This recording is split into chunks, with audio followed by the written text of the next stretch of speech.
నమస్కారం. తీర్థయాత్ర కార్యక్రమానికి స్వాగతం.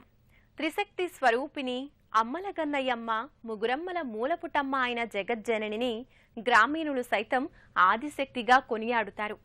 రాజాధిరాజులు తమ యుద్ధ విజయాల కోసం, తమ సామ్రాజ్యాల స్థాపన కోసం ఆరాధించిన మహిమాన్విత శ్రీ నిమిషాంబికాదేవి దుష్టులను శిక్షించి శిష్టులను రక్షించడానికై అపర అవతారంగా ఆదిశక్తి శ్రీ నిమిషాంబికగా అవతరించింది. శ్రీ ముక్త మహర్షి తప ఫలితంగా యజ్ఞహోమం నుండి ఆవిర్భవించి ఆ మహర్షిచే నిమిషాంబిక నామధేయంతో పిలిపించుకుని ఈ దివ్య ఆలయంలో కొలువై భక్తులను కటాక్షిస్తోంది. బోడుప్పల్ సమీపంలోని పెంటారెడ్డి కాలనీలో వెలిసిన శ్రీ నిమిషాంబికాదేవి ఆలయ విశేషాలను ఇప్పుడు తిలకిద్దాం.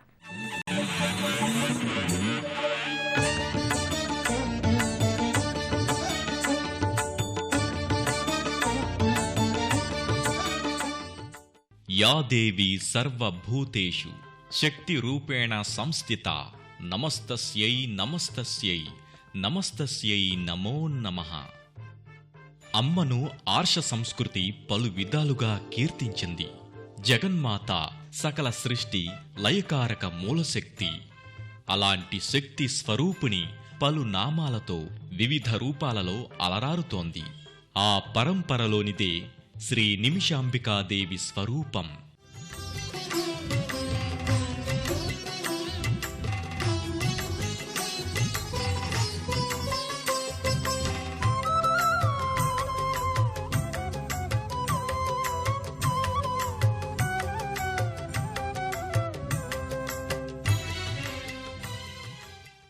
ఆలయంలో అమ్మవారి ముఖాకృతి చిన్మయ శోభితంగా సౌందర్యపేతంగా అలరారుతోంది.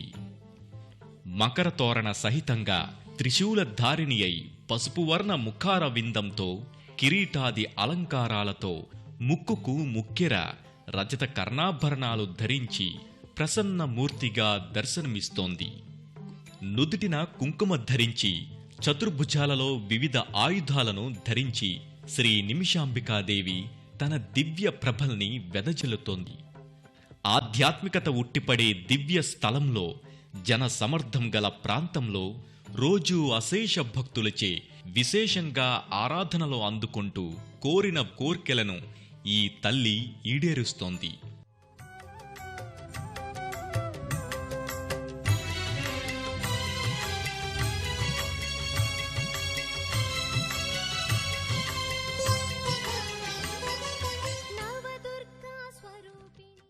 ఈ బ్రహ్మాండాన్ని కాపాడడానికి అత్రి అనసూయల వంశ పరంపర నుంచి జన్మించిన శ్రీ ముక్త మహర్షి అమ్మవారి కోసం యజ్ఞాన్ని తలపెట్టగా ఎంతకీ ఆ తల్లి దర్శనం కాకపోయేసరికి తన శిరచ్ఛేదనం చేసుకునే ఒక్క నిమిషంలో యజ్ఞహోమం నుండి ఈ తల్లి ఆవిర్భవించింది. ఆ నిమిష కాలంలో యజ్ఞగుండం నుండి ఆవిర్భవించినందుకు ఆ ముక్త మహర్షి నోటి వెంట అనలోచితంగా నిమిషాంబికగా పిలువబడి నాటి నుండి నేటి వరకు శ్రీ నిమిషాంబికాదేవిగా భక్తుల చేత పిలువబడుతూ నిత్య నీరాజనాలందుకుంటోంది. ఉప్పల్ డిపోకి సమీప దూరంలో ఉన్న బోడుప్పల్లోని పెంటారెడ్డి నగర్ కాలనీలో ఈ ఆలయం అలరారుతోంది. ఆదిశక్తిని శ్రీ లలితా సహస్రనామం మూల ప్రకృతి శక్తిగా అభివర్ణించింది. జ్ఞానం, ఐశ్వర్యం, శక్తి సమ్మిళిత స్వరూపమే ఆదిశక్తి. ఆ ఆదిశక్తి అపర అవతారమే శ్రీ నిమిషాంబికాదేవి. దూర ప్రాంతాల్లో ఉన్న భక్తులను సైతం తన దరికి రప్పించుకునే ఆ దివ్యమంగళ స్వరూపిణి దర్శనం కోటి జన్మల పుణ్యఫలం. సకల సృష్టి చోదకత్వానికి, చైతన్యానికి మూలం శక్తి. ఆ శక్తిని మనం పలు విధాలుగా కీర్తిస్తుంటాం. మాటకి మనసుకి అందని అనిర్వచనీయ అద్వితీయ పరబ్రహ్మ స్వరూపమే శ్రీ నిమిషాంబికాదేవి. ధర్మానికి, లోక క్షేమానికి విఘాతాన్ని కలిగించే అసుర శక్తుల్ని సంహరించడానికి నిరాకారమైన శక్తి సాకారంగా ఆవిర్భవించి రాక్షస సంహారం చేసిన గాథల్ని పురాణాలు పలు విధాలుగా కీర్తించాయి.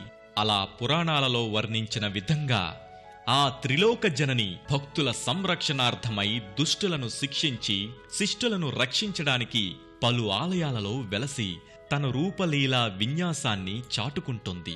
ఏ దేవాలయంలోనైనా అమ్మవారి గర్భాలయ నిర్మాణం తూర్పు అభిముఖంగా ఉండటం చూస్తాం. కాని ఈ ఆలయంలో అందుకు భిన్నంగా ఉత్తరాభిముఖంగా వాస్తురీత్యా కొలువుదీరి ఉండటం విశేషం. 2008వ సంవత్సరం జ్యేష్ఠ శుద్ధ ద్వాదశి రోజు ఈ ఆలయంలో విగ్రహ ప్రతిష్ఠ కార్యక్రమం జరిగింది. ఆ తల్లి పాద పద్మాల చెంత శ్రీచక్రం నెలకొని ఉంటోంది. అమ్మవారి వాహనమైన సింహ ప్రతిమ గంభీరాకృతితో గోచరమవుతోంది. శ్రీ నిమిషాంబికాదేవి కొలువుదీరిన సుక్షేత్రం కర్ణాటకలోని మైసూరు క్షేత్రానికి అతి సమీపంలో ఉన్న గంజాం పుణ్యధామంలో నెలకొని ఉంది.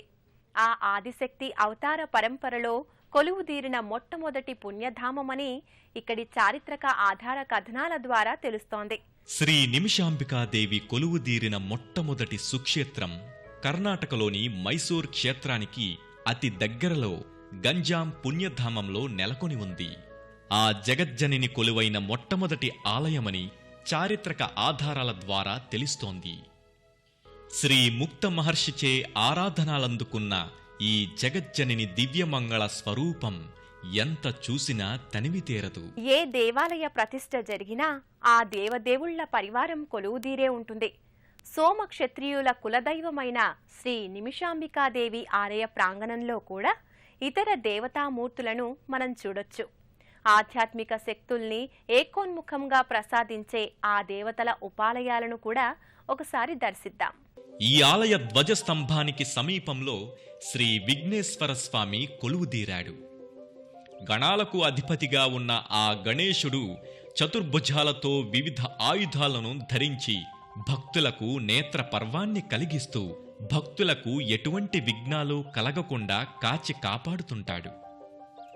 స్వామి వాహనమైన మూషికరాజు ఎదురుగా స్వామిని తదేకా దీక్షతో చూస్తూ కనిపిస్తుంటాడు.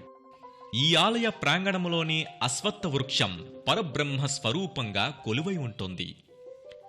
సాక్షాత్తు నారాయణ స్వరూపంగా భావించే ఈ వృక్షానికి సర్వదేవతలు ఆశ్రయించి ఉంటారనేది వేదోక్తి. పరబ్రహ్మ స్వరూపమైన ఈ నారాయణ వృక్షానికి భక్తులు భక్తితో పూజలు చేసుకుని ఆ దేవదేవుళ్ల ఆశీర్వాదాన్ని పొందుతారు. ఈ అశ్వత్థ వృక్ష సమీపాన్నే శ్రీ సుబ్రహ్మణ్యేశ్వర స్వామి ప్రతిరూపంగా జంటనాగుల శిలా ఫలకాలు నేత్రపర్వం కావిస్తుంటాయి.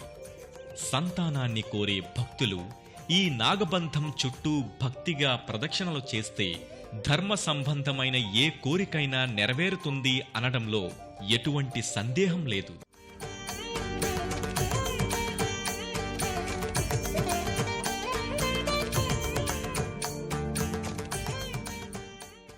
ఈ ఆలయంలో ఈ మధ్యనే అత్యాధునికంగా ఉపాలయాలు నిర్మించడం జరిగింది.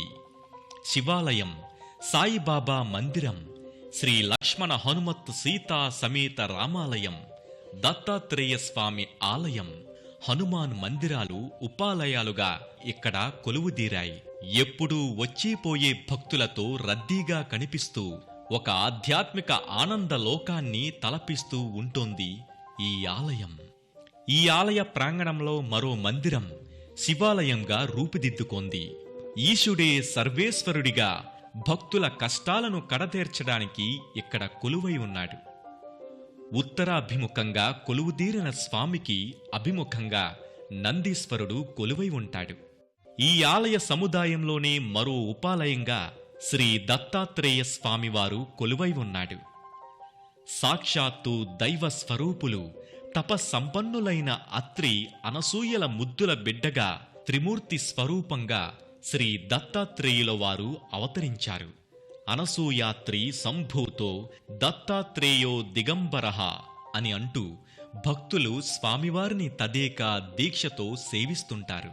ఈ ఆలయానికి ప్రక్కనే శ్రీ రామచంద్రస్వామి వారి ఆలయం ఉంది. ధర్మానికి మారుపేరైన శ్రీ సీతారామ లక్ష్మణ సహిత ఆంజనేయ స్వామి వార్లు ఈ దివ్య మందిరంలో కొలువుదీరారు. దైవం మానుష రూపేణ అన్నదానికి ఆ బాబాయే సజీవ సాక్షిగా నిలిచాడు. అటువంటి యోగి పుంగవుడు ఈ దివ్య మందిరంలో కొలువై భక్తుల ఈప్సితాలను ఈడేరుస్తున్నాడు. త్రిమూర్తుల్ని సైతం పసిపాపల్ని చేసి ఆడించి శాసించే జగజ్జనని ఆదిశక్తి. త్రిమూర్తుల పూజలను సైతం అందుకునే ఆ తల్లికి ఈ ఆలయంలో జరిగే పూజలు, విశేష కార్యక్రమాల గురించి ఇప్పుడు తెలుసుకుందాం.